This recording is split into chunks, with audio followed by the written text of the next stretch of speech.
Hey there, Orf back, and this time I'm going to be covering voice therapy. I've actually been to 4 sessions so far out of six, and the reason I'm going to be covering voice therapy is because for female to male individuals, it's actually quite, I would not say rare, but it's much more rare than for male to female individuals because our voices would normally drop when we're on T. But apparently, voice therapy is actually beneficial for female to male individuals, or of course, non binary individuals. Everyone's included here. And I do my voice therapy sessions in Loughlinstown Hospital, the only gender clinic in Ireland, if you're not going to be counting the one or two private clinics. I actually think there's one in Drogheda. Don't quote me on exactly the specifics of them. I'm gonna say it's the only real all-encompassing holistic gender clinic of Ireland, and it's the only one that is publicly available rather than private. Thankfully, they now have a speech therapist working with them, and I have been attending her for the last 4 months, and it has been going lovely. I didn't actually opt to start doing voice therapy as I believe that testosterone would do all that for me. I was informed when I went to the assessment that it was an option, and I wrote it off completely. I was never going to do speech therapy. I didn't want to have to be in the hospital if I didn't want to be there. I was resigned to just letting the hormones do their thing. Not my job. But I was in the hospital at one point on a quiet Friday evening, and this lovely woman bumbled into me and asked me what I'm doing around, and I just said I was there for blood tests, whatnot, but I had made the trip out, and I was a little bit miffed because apparently they close early on Fridays, so I didn't get any bloods done. But eventually, I put her out of her misery. I said, look, yeah, I'm here for gender stuff. And she says, oh, great. I'm the speech therapist. Lovely to meet you. Get in my office. And I'm like, okay, yeah, sure. I'll get in your office. We're all good. We're all good. I consent to this. And I took a seat. We chatted a little bit. She said, I think I can help trans men to achieve what they want with their voices. I thought, okay, cool. Good for you. I'm like, okay, cool. She asked, of course, if we were even told that she existed. I said, yes, we are. And she was very relieved. But it seemed like she didn't have any patience that day. So she caught me. She caught my attention at least. And she told me that she wanted to set up a voice group for trans men, and she's also doing a voice group for trans women, and this would include non-binary, trans feminine, non-binary, trans masculine people. And I said, okay, a group, that's interesting. She said, it's going to be like, we all sit in a circle, kind of like Alcoholics Anonymous, but we're there for voices. And hi, my name's Orf, I'm transmasculine, I don't have a deep voice, nice to meet you. In the end, I said yes, and a few months later, she sent me a letter, and I was scheduled for their first transmasculine group for voice therapy. And this was, I have no idea if this has been done anywhere else in the world. Maybe it's a pioneering thing. She really wanted to try it. She wants to help people push the system, make improvements. This is really, really, really cool. So I'm all for it. I can make videos of it. I can tell people what's going on. It's going to be real neat. So I show up on the first Friday of the next month, and there's about 6 of us there, including herself and the social worker who works with the gender team, which is lovely. Make sure that we're all nice and safe, we're all comfortable, and in case someone needs help, there's someone there to help us. We do take a circle of chairs, we sit down, We sort of introduce ourselves, talk a little bit about why we're there, what we want out of it. Of course, first time you're ever in a group or a circle of strangers, you're going to be a little nervous, a little bit awkward. And that's not that big of a deal. She introduced us to the initial vocal warm-ups, some of the stretches, kind of told us what we were to expect over the next few months. And that was nice and all, but we were going to have another sort of introductory session next time, as there was at least one person missing that time. A few months later, we're all kind of getting a little bit more comfortable, able to sort of chat with each other.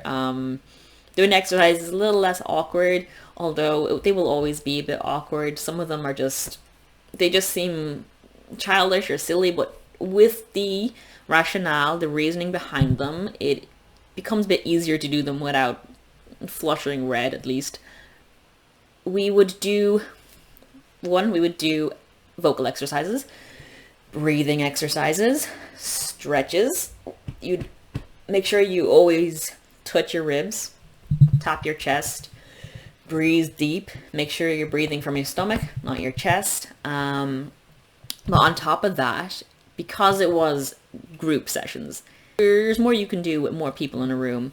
And for that, it meant that we could, at the very least, practice with each other. We would put away the chairs, we'd do our stretches while standing up. We'll even walk around while doing our breath exercises so we don't have to look each other in the face, which is a really nice addition to the group.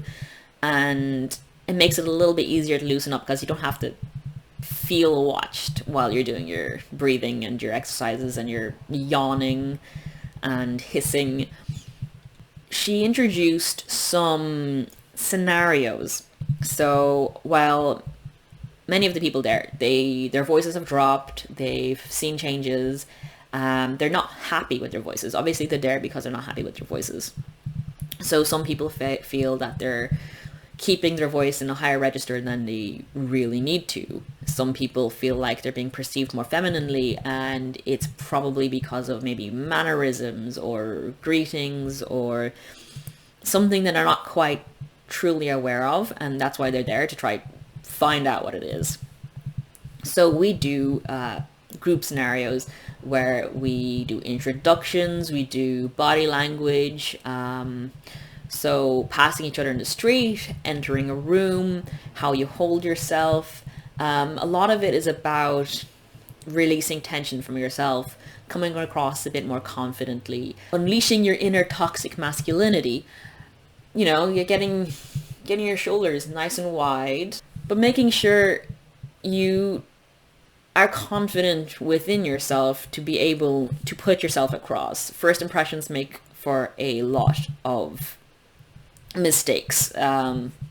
If you get nervous and you always introduce yourself with a very high-pitched hi, you can definitely be, at least for some part, mistaken, or you just feel like you come across as not quite the presentation you just wish you were coming across. Even if you come across as a man, you come across as a very effeminate man, maybe you don't feel like that's the kind of gender presentation you want to be giving across.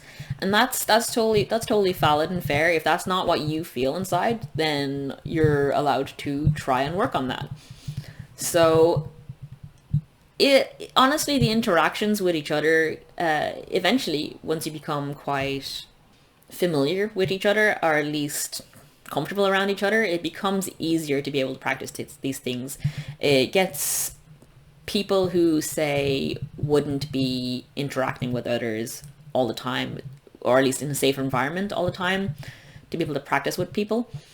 It means that they can do this in an environment with other people that they're safe with, to practice higher, lower pitches, practice greetings, practice entering rooms, scenarios of other kinds, meeting your neighbor in the street. How do you use your gender to express yourself?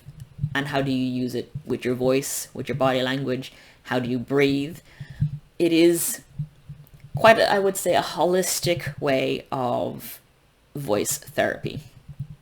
So yeah, it has been quite fun. There were some scenarios that absolutely cracked me up. One of the greetings that I was subjected to was a wink, and it floored me. So someone having jokingly winked at me instead of going, "Hey, what's up?" I just died. I crumpled. I was dead. And to the worry of the therapist, she asked if I was all right and who broke the rules of the scenario.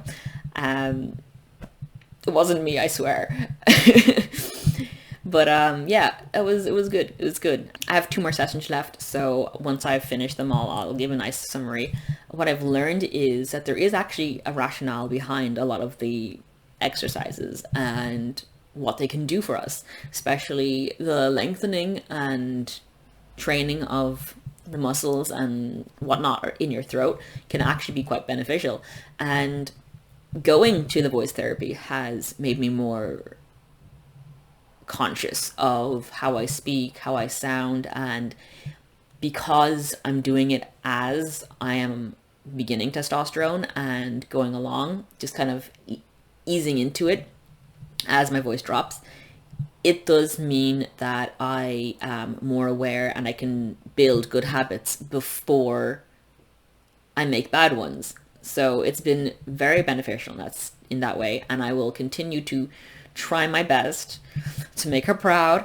I will do my exercises. I will catch myself if I find tension in my shoulders, in my voice, and be the best baritone I can be. So yeah, I would actually recommend it for anyone who is attending Loughlinstown.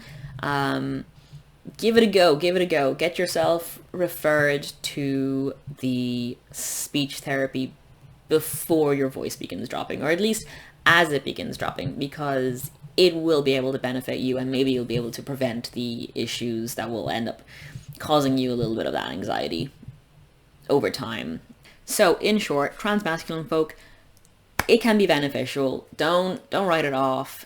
Make sure you at least think about the possibility of voice training, especially if you're not happy with your voice, or even if you are pre-T, you just want to be able to try feel just a little bit better about yourself, and how you're perceived. I hope that really covers everything. If I left anything out, I hope I can cover it in another video, and I hope it's helpful at the very least. Thanks for watching. Peace.